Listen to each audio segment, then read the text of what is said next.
Boa noite.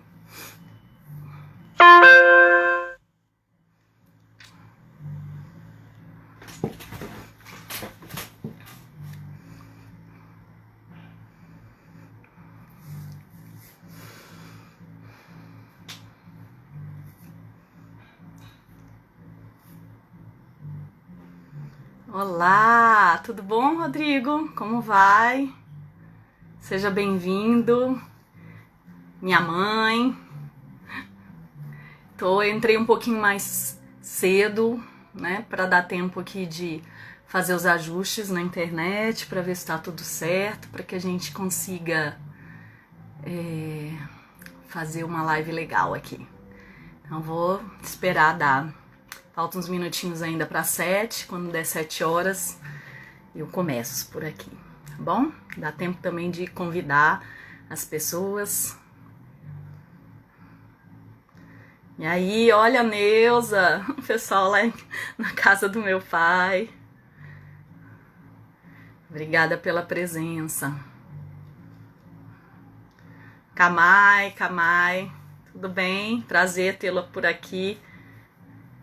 Olha, Kamai, a Narjara falava, olha, agora ele veio na internet, ó, estamos esperando o Kamai, mas vamos ser justos, ele foi numa apresentação com a gente.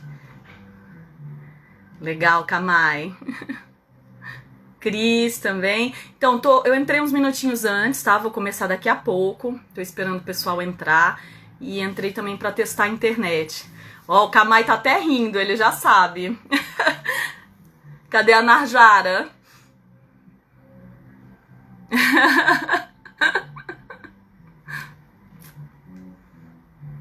É isso.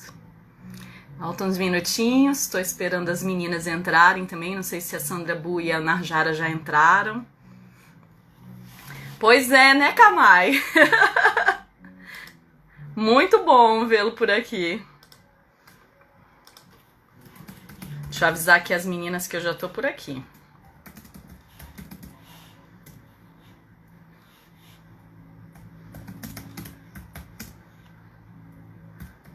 Ai, obrigada, Neuza. Obrigada.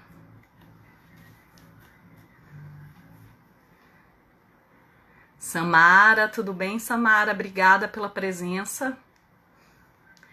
Tô dando uns minutinhos para as meninas entrarem também. No meu relógio aqui, não sei como tá o de vocês, está faltando um minutinho ainda para as 19, então vou dar uns minutinhos para o pessoal entrar. Jéssica, tudo bom? Jéssica trabalha comigo, prazer tê-lo aqui.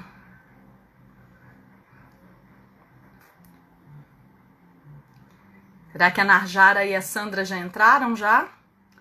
Se entraram, dão um alô aqui pra mim.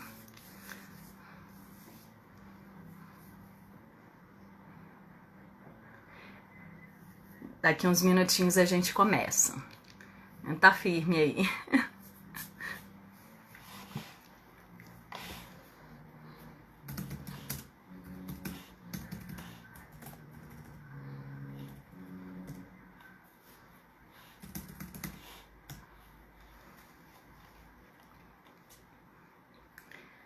Nossa, o Rodrigo tá falando que no dele são 19h11.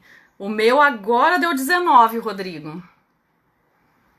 Mas já vamos começar, tá? Aguardando só uns minutinhos as meninas entrarem. E vamos começar.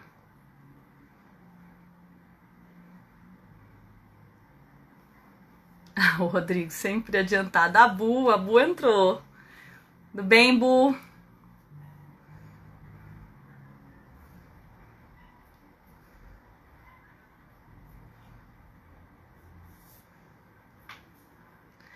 A Cris tá falando que lá no dela são 19 horas. Narjara deve estar entrando também, né? Narjara já tá por aí também.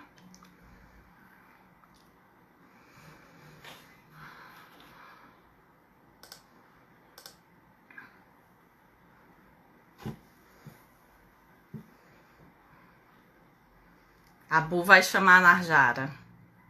Obrigada, Bu. Ó, minha flor tá aqui, ó. Que você A Bu sempre fala, tem que pôr, porque essa flor vermelha é a tua marca. E eu sempre tô trazendo ela aqui, independente da roupa. Então, esse quadro que tá ao fundo, vou falar dele então, enquanto a gente espera um pouquinho aqui. Esse quadro ao fundo é de uma artista aqui de Rio Branco, Acre, uma artista plástica chamada Beth Lins. Esse quadro deve ter uns 10 anos já que eu tenho, adquiri dela, e ela tem trabalhos maravilhosos. Aliás, tem muitos artistas plásticos aqui que têm trabalhos maravilhosos. E aí, aproveitando isso, eu queria falar uma coisa também para vocês, porque nós estamos numa campanha desde março, né, quando o nosso estado também foi decretado estado de calamidade pública em decorrência da pandemia do Covid. Então, desde desse tempo, a gente está numa campanha solidária com outros artistas também, arrecadando sacolões para artistas, né, músicos, artistas, não só músicos, né, artistas de uma forma geral que estão precisando. Então, quem tiver interesse de contribuir com o sacolão, né, faz contato com a gente no privado. Quando acabar a live, as meninas vão estar avisando também, vão estar lembrando, e no meio da live eu também vou estar lembrando vocês aqui. Quem tiver interesse, tá? Nos procura quando terminar a live no privado. Bom, vamos lá, né? Vamos começar. Vamos começar porque tem muita coisa, né? Hoje nosso estudo é sobre Elis Regina. Enfim. Eu quero uma casa no campo, onde eu possa compor muitos rocks rurais e tenha somente a certeza dos amigos do peito e nada mais. Eu quero uma casa no campo, onde eu possa ficar do tamanho da paz e tenha somente a certeza dos limites do corpo e nada mais. Eu quero carneiros e cabras pastando solenes no meu jardim. Eu quero o silêncio das línguas cansadas. Eu quero a esperança de óculos, meu filho de cuca legal. Eu quero plantar e colher com a mão a pimenta e o sal. Eu quero uma casa no campo, do tamanho ideal, pau a pique e sapê, onde eu possa plantar meus amigos, meus discos e livros e nada mais. Eu ia ler, porque eu acho essa música uma verdadeira poesia, e não tinha como eu iniciar essa live sem trazer essa música para vocês, que me emociona muito, e é uma música que foi tão representativa para Elis, né? É uma música que ela se emocionava tanto ao cantar, porque era o desejo dela. A Elis Regina, ela cantava aquilo que vinha no coração. As músicas que ela interpretava, as músicas que ela colocava em seus discos, em seus álbuns, falavam sobre um povo, falava sobre o cotidiano do seu povo. Então, talvez a obra dessa mulher, dessa grande mulher da música popular brasileira, grande intérprete de tantos compositores, né, fosse isso, essa força, essa genuína, essa força é genuína dela, porque ela fazia aquilo que vinha do coração dela. Então, dito isso, dito esse poema chamado Casa no Campo, de Tavito, tão brilhantemente consagrado na voz de Elis Regina, eu começo essa live de estudo que tem o propósito de dar continuidade a um projeto que a gente iniciou na semana retrasada, que o nosso grupo Moças do Samba iniciou a semana retrasada. É uma rotina no nosso grupo, né? Para quem não participou da semana passada, é uma rotina do nosso grupo, do Moças, esses estudos, né, que embasam o nosso trabalho. O nosso trabalho é um trabalho cênico, musical, didático, que tem a intenção de levar histórias para o palco, histórias que a gente conta e canta. Então, tinha muita gente falando, vocês não vão fazer uma live? E a gente não queria, não pode, né? A gente é um grupo muito grande, como é que vai reunir? A gente não, né? Tá num momento que a gente precisa se preservar, tá em casa, cuidar das pessoas que a gente ama e cuidar do outro. Então a gente pensou em trazer para vocês esse estudo que a gente já faz, já é uma rotina no nosso grupo, trazer para vocês ele. E aí, semana passada a gente falou sobre Ivone Lara, falou sobre Jovelina, Clementina, Clara Nunes, e essa semana a gente abre com Elis. Amanhã a gente vai trazer Tia Ciata com a Narjara, e na quarta-feira a gente traz a grande também, né, 3 grandes mulheres, Elza Soares com a Sandra Bu. Então, nosso estudo de hoje é sobre uma mulher, né, ó, tá aqui meu estudo, né, a gente estuda trazendo referências, então eu vou estar aqui, ó, vocês não estão vendo, mas eu tô com tudo que eu pesquisei, que eu olhei, as minhas referências, né. Então hoje a gente vai falar sobre essa mulher que fez realmente a diferença, não somente na música brasileira, mas eu acho que na cultura do país, por todo o seu engajamento, né? Elis Regina Carvalho da Costa, cuja obra é imortal, né? A imortal Elis Regina, a Lilica para sua família, a Pimentinha, que era a forma com que os seus amigos músicos a apelidaram, porque ela tinha uma personalidade muito forte, né? E eles colocaram o apelido dela de Pimentinha, e que é considerada por muitos, né, a melhor cantora brasileira de todos os tempos. Ela fez sucesso e marcou realmente a música popular brasileira com essa personalidade forte, com esse engajamento político que ela tinha,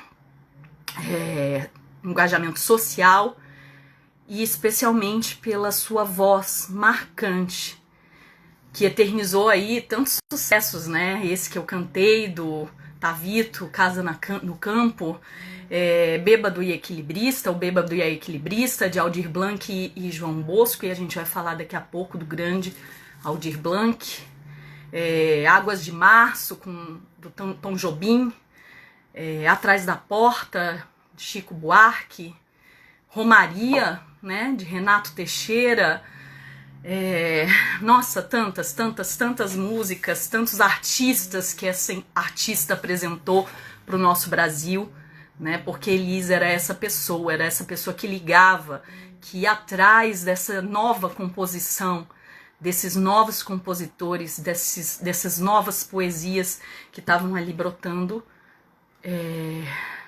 no Brasil naquela época.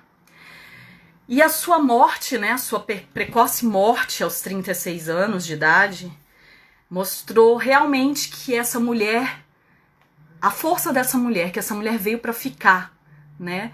E como poucos artistas brasileiros, ela continuou, após a sua morte, fazendo tanto sucesso, ou até mais sucesso, do que naquela época onde ela defendia brilhantemente as suas músicas no palco, onde ela fez a diferença na vida de muita gente, na vida de muito artista, né? Porque a Elis, ela tinha essa característica, ela era uma grande artista, uma grande intérprete, que abriu caminhos para muitos artistas, muitos compositores que estavam ali começando e que hoje também são reconhecidamente gênios da música. Ai, então, vamos falar dela, né? Já estamos falando, mas vamos começar aqui. Eu fiz uma cronologia, né, da vida dela, e aí a partir dessa cronologia a gente vai contando e cantando um pouco de Elis. Ela nasceu em 1945, em Porto Alegre, era gaúcha, né, Rio Grande do Sul. Nasceu no dia 17 de março de 1945, num domingo, às 14 horas, na maternidade da capital gaúcha. Dia 17 agora de março, a Elis Regina completaria 75 anos se estivesse viva. Aliás, ela está viva através das suas obras, mas ela completaria, né, 75 anos de presença física entre nós, se estivesse viva. E a TV Cultura, já vou começar dando essa indicação para vocês, a TV Cultura lançou um especial, né, um especial que pega várias entrevistas dela, faz uma mescla de várias entrevistas, várias passagens da carreira da Elis, faz isso e costura tudo isso com depoimentos dos 3 filhos dela, né, Maria Rita, João Marcelo e o Boscoli, né? O Boscoli e o Pedro Mariano. Então eles fazem uma costura com depoimentos dos 3 filhos, né? E assim, a Elis, ela foi a primeira filha de uma família de 7 pessoas, formada por 7 pessoas, né? Entre vó, avô, tios. Ela foi a primeira filha, primeira neta, primeira sobrinha de uma família, né, de um casal que ali já tinha 2 anos de casado, né, o pai e a mãe dela, quando tiveram a Elis, tinham 2 anos de casado, e ela só foi ter outro irmão aos 7 anos. E quando ela nasceu, a família, né, que era uma família muito unida, muito amorosa, adotou a Elis como filha de todos. Ela era filha da família, ela não era filha do casal, ela era filha da família, ela conta.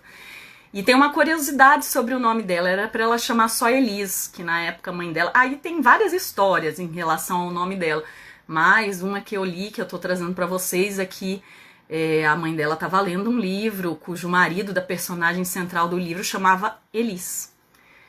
E ela achou bonito, quis colocar Elis, e o pai dela chega para registrar no cartório, e eles falam, olha, eu não tô lendo nada, viu, gente? As meninas vão me ajudando aí, porque hoje eu tô concentrada em olhar pra câmera, porque senão eu me perco.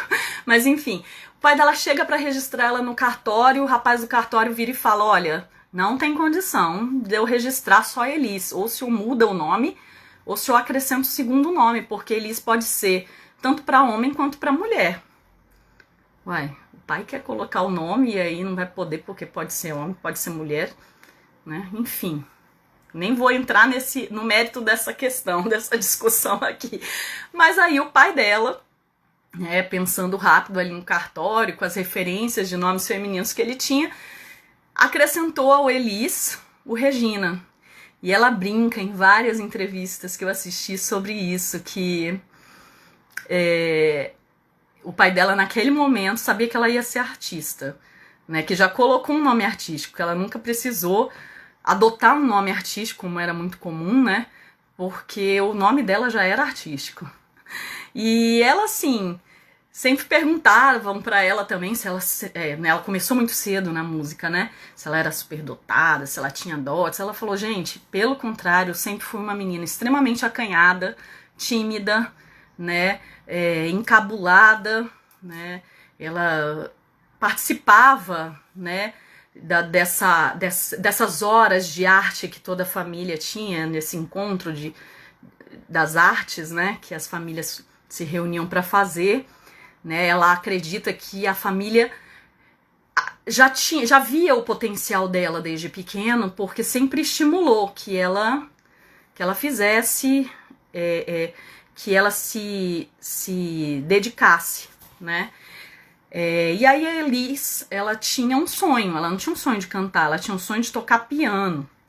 E a família incentivou, colocou ela em aulas particulares de piano e tudo mais, e ela fez aula particular, só que a professora, uma hora chegou para ela e falou, olha, eu não tenho mais o que ensinar você precisa procurar um conservatório, né? E a família colocou ela para procurar esse conservatório, ela passou no exame no conservatório, só que ela não pôde entrar porque ela não tinha instrumento em casa. Então não permitiram, o conservatório não permitiu que ela fizesse as aulas, porque ela não tinha instrumento em casa. E na época, né, ou a família sobrevivia, ou a família comia, ou eu comprava um piano para Elise. Enfim, não rolou a aula de piano, só que ela conta, né, em umas entrevistas que eu vi, que era muito, a música preenchia a cabeça dela de uma forma assim muito pulsante e que ela começou a se dedicar ali ao canto, né? Aí aos 11 anos, tinha 1957, aí eles tinham 11 anos, ela já cantarolava e a mãe dela resolve levar ela para um programa que era muito famoso lá em Porto Alegre, na rádio, né? Na Rádio Farroupilha, que era um programa chamado Clube do Guri, que era mais ou menos um daqueles programas que hoje tem na televisão, que levam crianças para cantar, e enfim, era na rádio o programa na época. E a primeira vez que a Elis foi, ela chegou toda arrumada e tal, e ela travou, ela não conseguia, ela teve que ir embora antes de entrar no programa porque ela travou. E aí só no ano seguinte, ela já com 12 anos de idade, que a avó dela pede de aniversário para ela ir ao programa e se apresentar.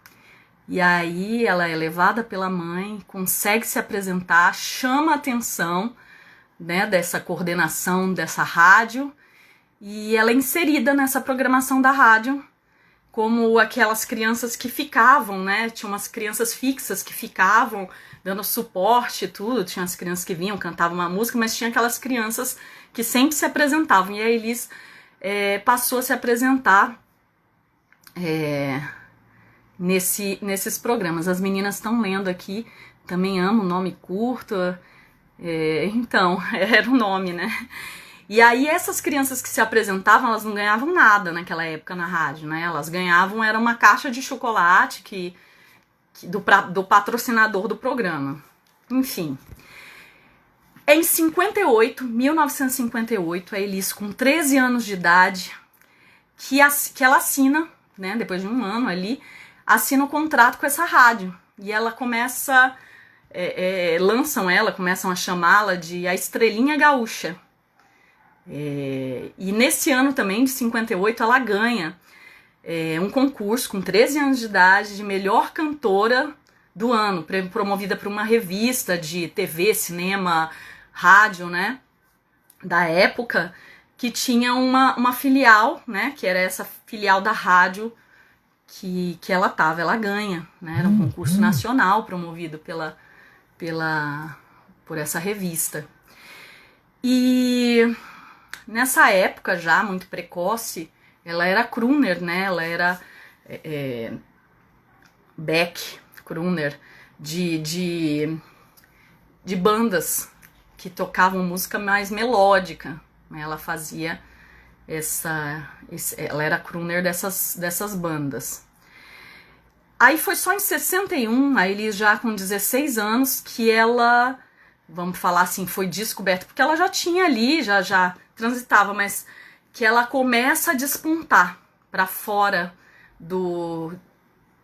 da terra gaúcha, né? Foi em 61 que um representante de uma como fala? De um selo musical, né, chamado Wilson Rodrigues Pozo, que estava, né, ouviu ela cantar, e ele era gerente comercial, ele fazia essa ponte com a gravadora, na época a gravadora Continental. Ele ouviu a Elis cantando em Porto Alegre e sugeriu à Continental que escutasse ela, que visse aquela garota de 16 anos. A Continental, né, no começo não deu ouvido, mas depois foi ver a menina e, com medo da concorrência chegar primeiro, fez uma proposta para ela gravar, para ela vir e gravar um primeiro disco, né, já no ano de 61. E a Elis vai pro Rio, para gravar, né? Ainda não morando no Rio, mas ela vai com os pais para o Rio de Janeiro para gravar, com o pai, né? Para o Rio de Janeiro, e grava o seu primeiro disco, que chama Viva Brotolândia. Esse disco, né, esse LP, traz uma Elis cantando um rock meio estilo Celi Campelo. Ela coloca isso em muitas passagens, né? Celi Campelo naquela época tava assim no auge do banho de lua, né? Toma um banho de lua. Então, esse primeiro LP, Viva Brotolândia, traz uma Elis, né? Porque a Continental, a Celi Campelo, na época era da Odeon, que era concorrente da Continental. E aí, a Continental, ela quer lançar alguém para meio competir com a Celi Campelo, né? E a Elis, mais pra frente, vai fazer essa crítica, né? Que o intérprete, o cantor, ele não tinha muita escolha. Ele cantava aquilo que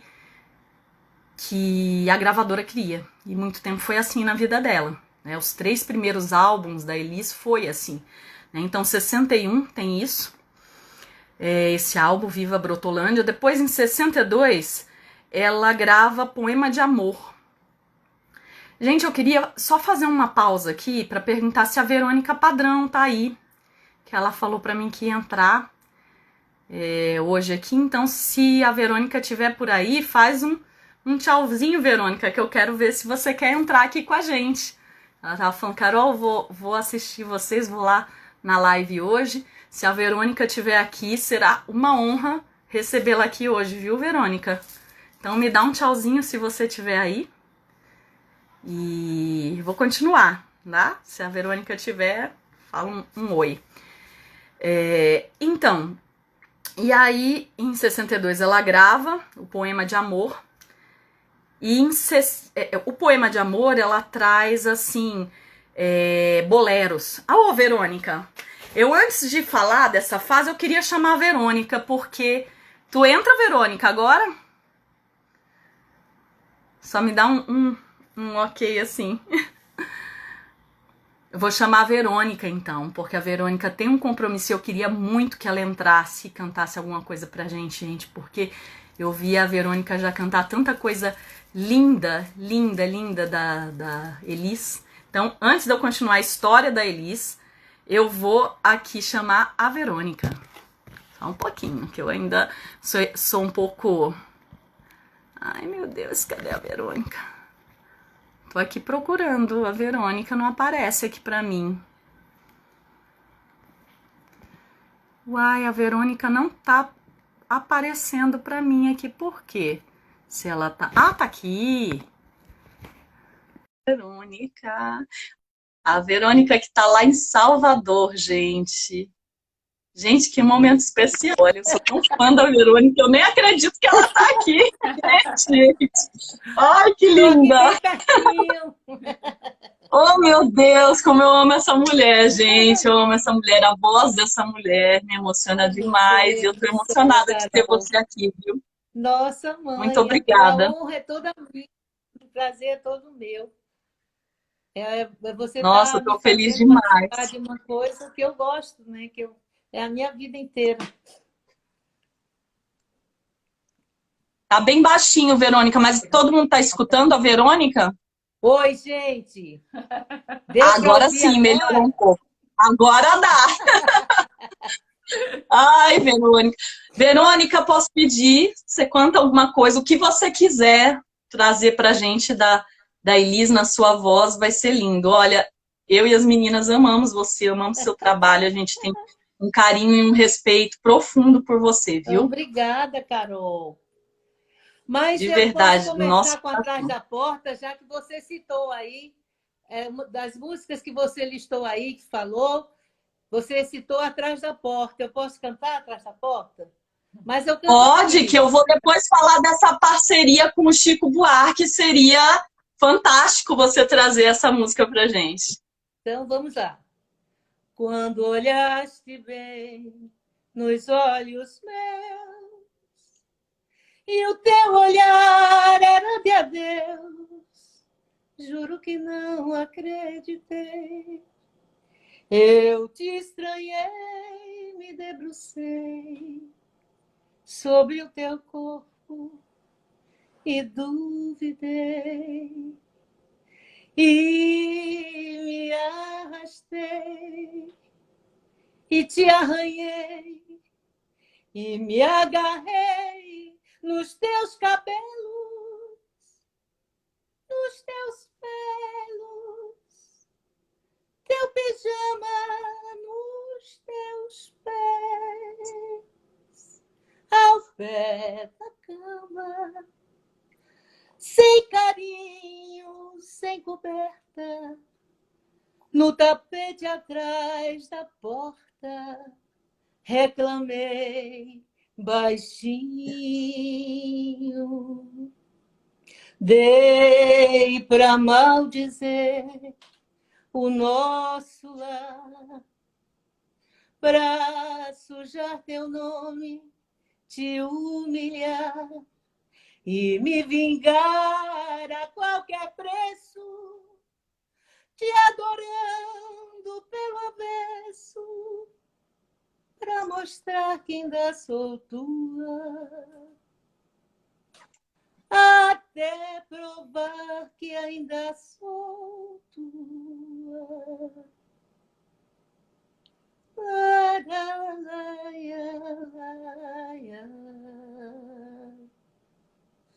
Tua.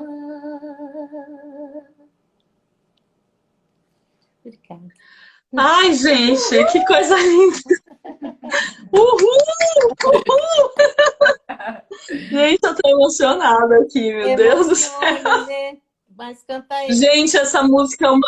Eu acho que não tem ninguém que não vem à tona, né? A emoção com essa música, né? Eu acho que não tem.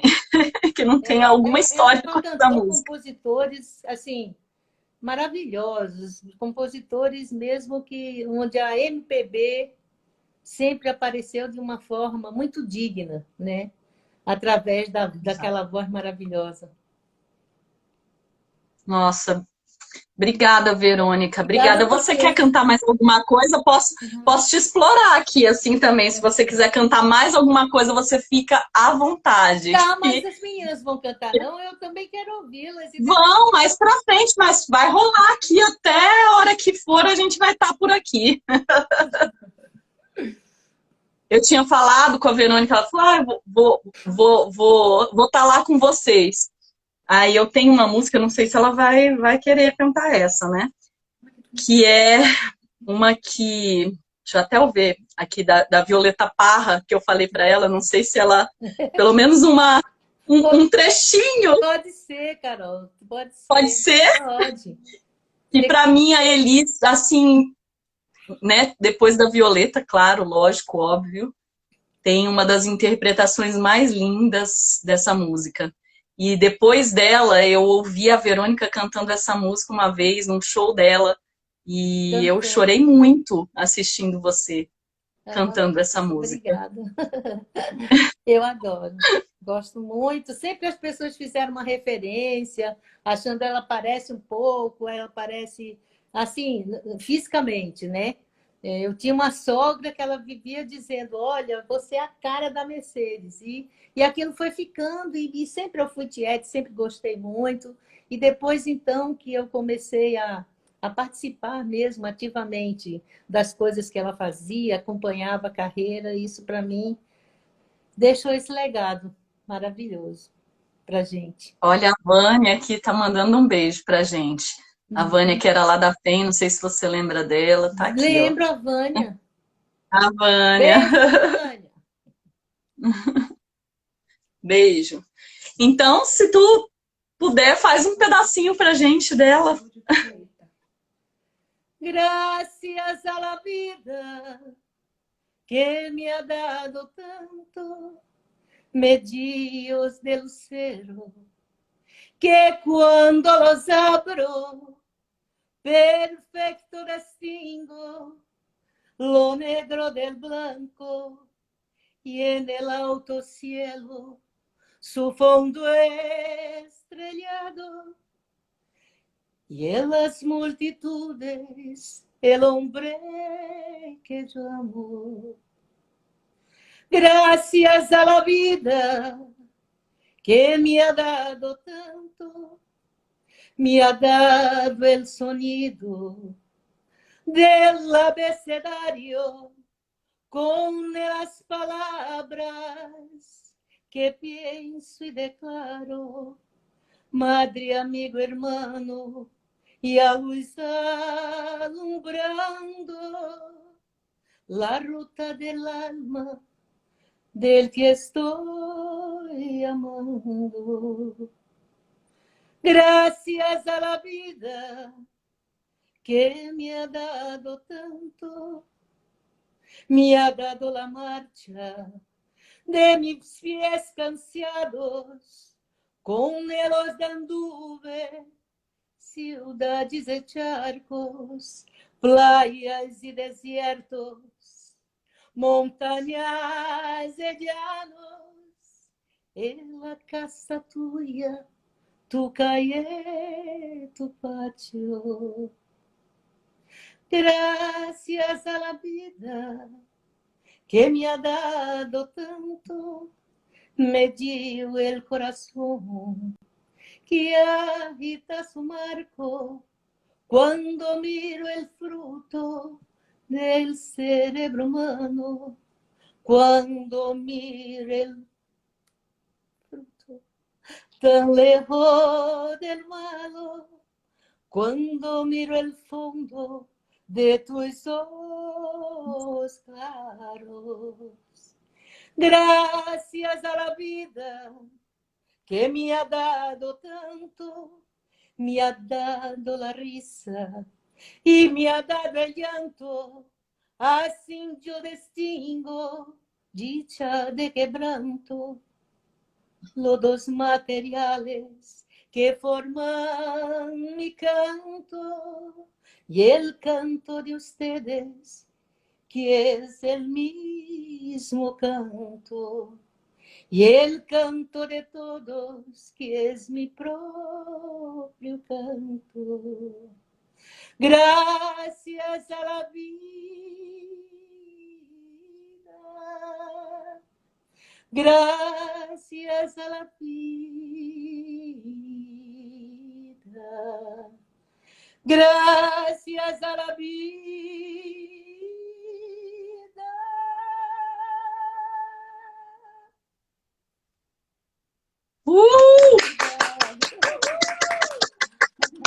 Ai, um beijo! Um beijo para sua filha que deve estar aí do seu lado, eu tô escutando ela. Olha, estamos com muita saudade da sua mãe aqui no Acre, viu? Muita, muita, muita saudade. Muito bem. Verônica, muito obrigada, viu? Que emoção ter você aqui. Muita energia boa para você aí. Valeu demais. Se cuida, viu? Tá bom. E um beijo grande. Vou ficar te acompanhando aqui, viu? Um beijo para todo mundo Um aí que beijo. está acompanhando essa live maravilhosa aí. E, ó, Obrigada, um beijo Verônica. para a Bu Salas.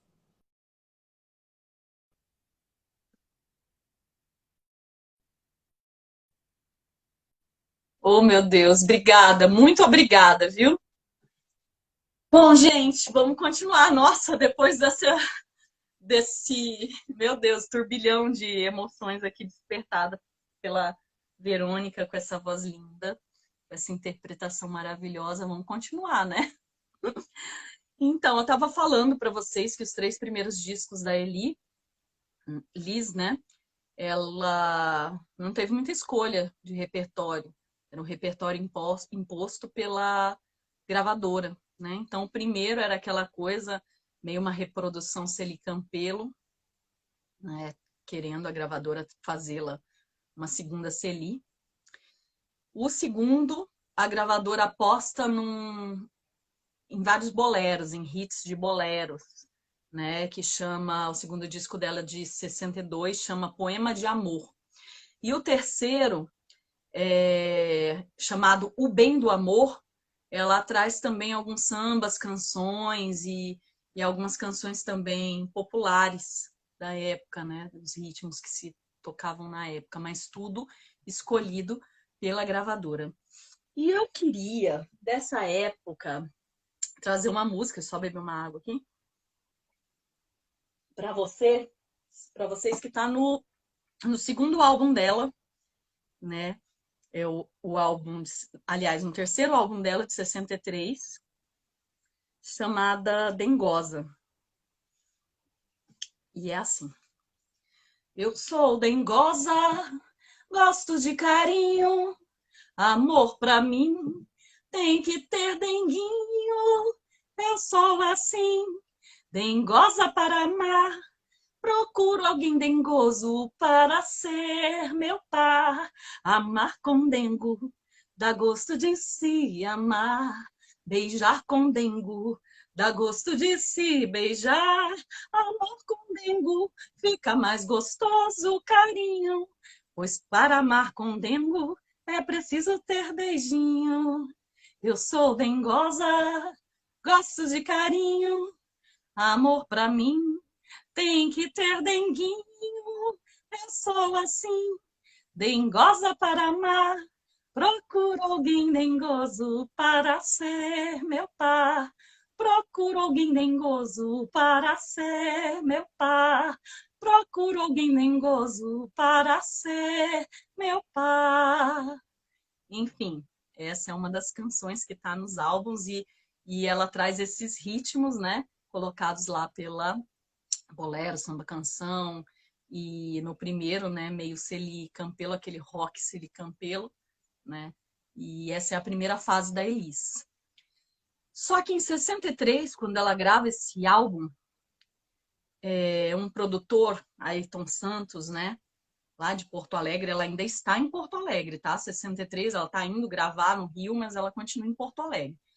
Havia conseguido, né, tinha um show famoso lá, que vários artistas iam participar, e ele conseguiu uma vaga para a Elis participar nesse show, né, num grande teatro lá de Porto Alegre. E aí, no dia do show, ele descobriu, né, que um grande produtor de um dos maiores selos fonográficos do tempo, né, a gente falou da Odeon, falou da Continental, mas também tinha a Philips Record, que era um dos grandes selos fonográficos da época, estava na cidade, né? E aí ele correu atrás dele e convenceu esse produtor a ir no teatro para ver a Elis Regina. Aí no intervalo desse show, o produtor conversou com a Elis e falou assim, mas você tem tanto talento, por que você não canta coisa mais popular, né? Porque ela fazia uma imitação das grandes cantoras de rádio, ela fazia o que a gravadora, na verdade, a solicitava para fazer, né? E aí ele faz um desafio para ela para cantar uma música que chamada Chão de Estrelas, depois vocês pesquisem, que é uma música maravilhosa, de Orestes Barbosa e Silvio Caldas, né? Ali no show.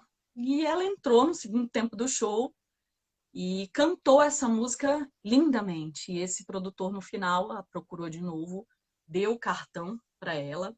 Opa, calma aí que eu fui mexer aqui, tirei do quadro. Deu o cartão para ela e disse, isso era final do ano de 63, e disse para que ela o procurasse no ano seguinte, depois de fevereiro. E foi nesse contato que a família dela decide que ela iria para o Rio de Janeiro, decide junto a ela, né? Porque a família dela no começo apoiava, né? Depois, quando ela realmente quis ir para a música, a família ficou um pé atrás, né? Nessa época que ela gravou esses 3 primeiros discos, poxa, é uma minha filha.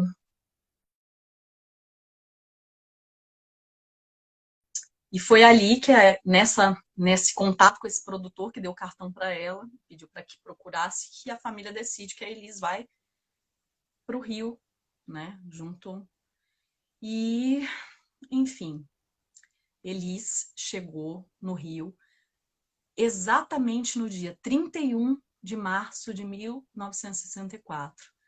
E eu não sei se vocês recordam que data é essa, mas o dia 31 de março de 64 foi marcado, né, por uma série de episódios que culminaria, né, com o golpe militar de 1º de abril. Então, Elis chega exatamente nesse dia no Rio de Janeiro, né, no dia 31 de março, onde ocorreram os episódios que culminaram com o golpe militar, que perseguiu tanto, que censurou tanto os artistas do nosso país, né? E, enfim, ela chegou num dia, né, forte da nossa história. E chegando no Rio, né, ela precisava trabalhar.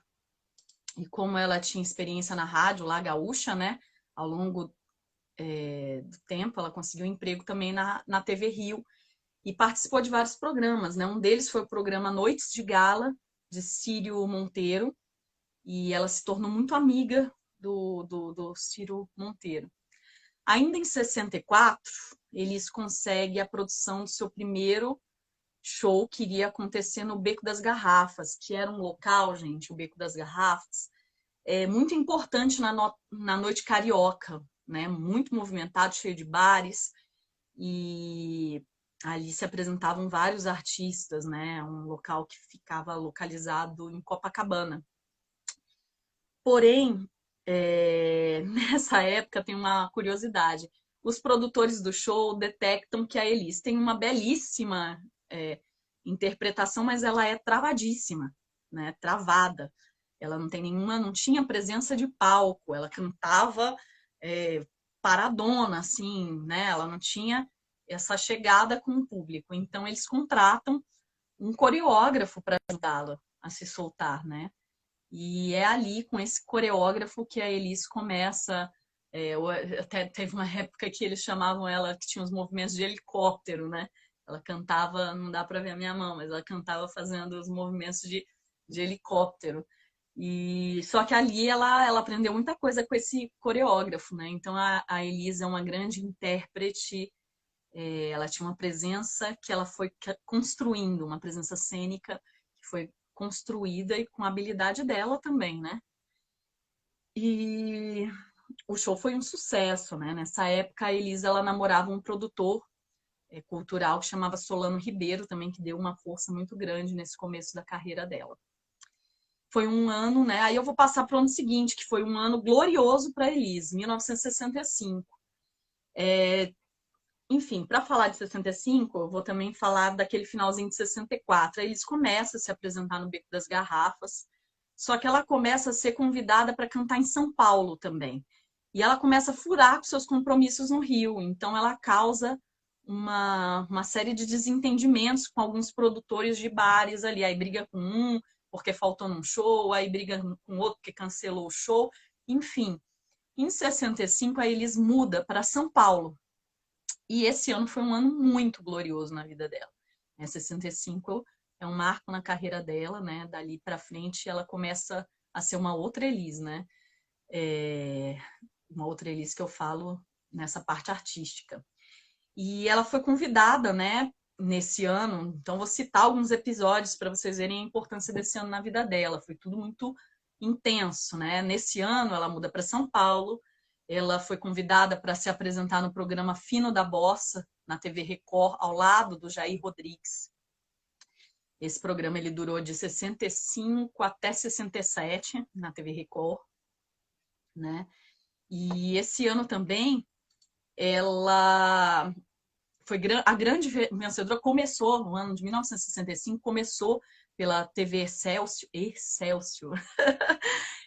O primeiro festival, né, os festivais, na verdade. Aquele ano foi o ano do primeiro festival de música popular brasileira, né, promovido pela TV Excelsior. E ela ganha esse festival com a música Arrastão, de Edu Lobo e Vinícius de Moraes, né? E ali ela deu um boom na imagem Elis, né? Então a Elis, ela naquele momento de 65, ela entrava na casa das pessoas através da TV, né? E ela tem um boom com essa música Arrastão, né? Ela grava nesse ano 3 discos no mesmo ano.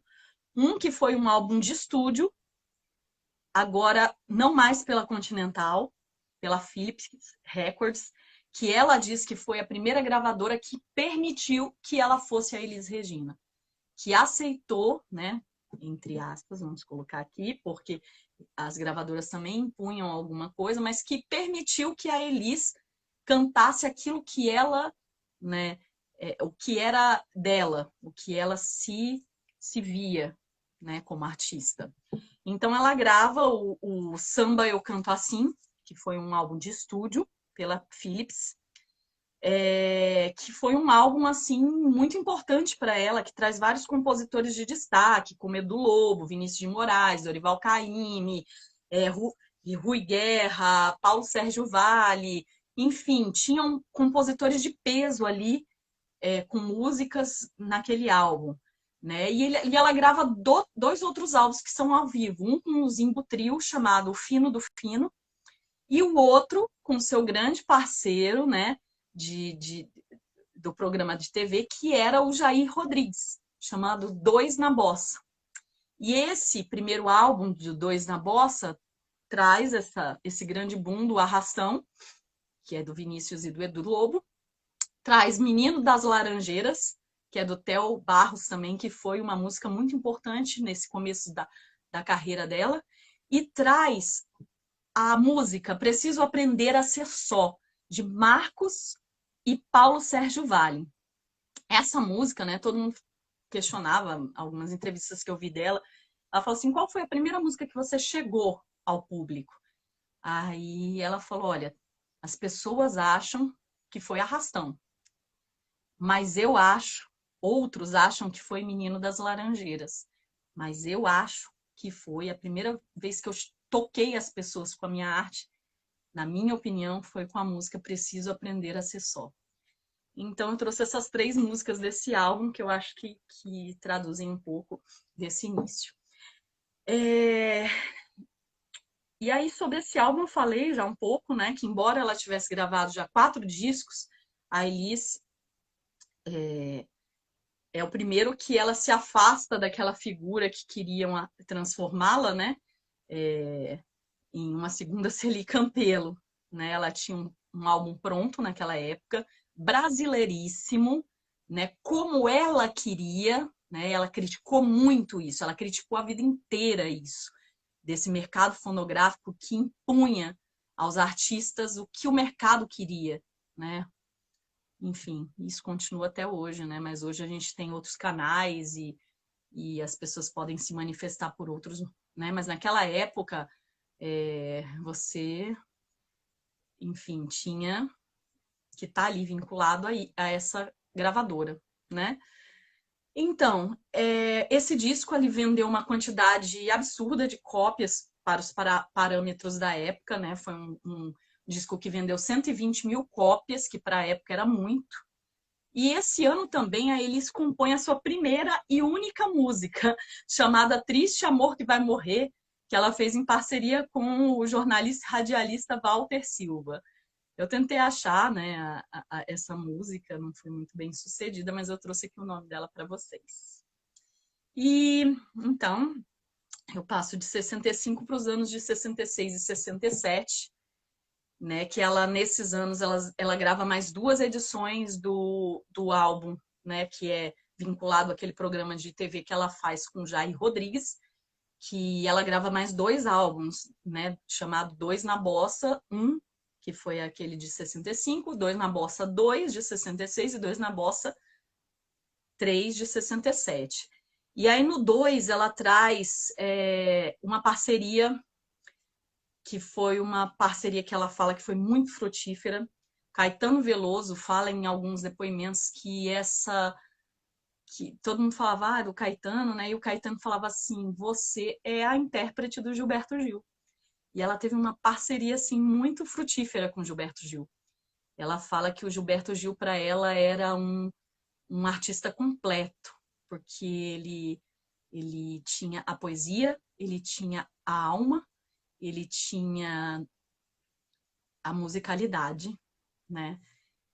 Que ela via na obra dele. Então, nesse álbum, ela traz Louvação, né, de Gilberto Gil e Torquato Neto.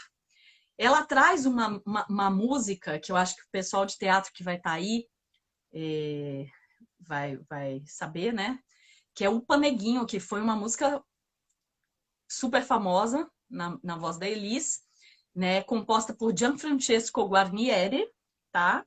Nada mais, nada menos. E é do Lobo. E essa música ela foi composta para um espetáculo, porque tinha isso também, né? Os artistas compunham para espetáculos de teatro. E foi feito para um espetáculo do Zé Celso Martinez Corrêa, chamado Arena Conta Zumbi.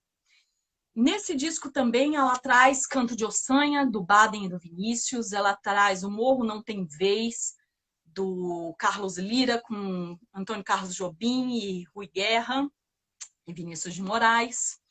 Ela traz Mascarada, do Chico Buarque.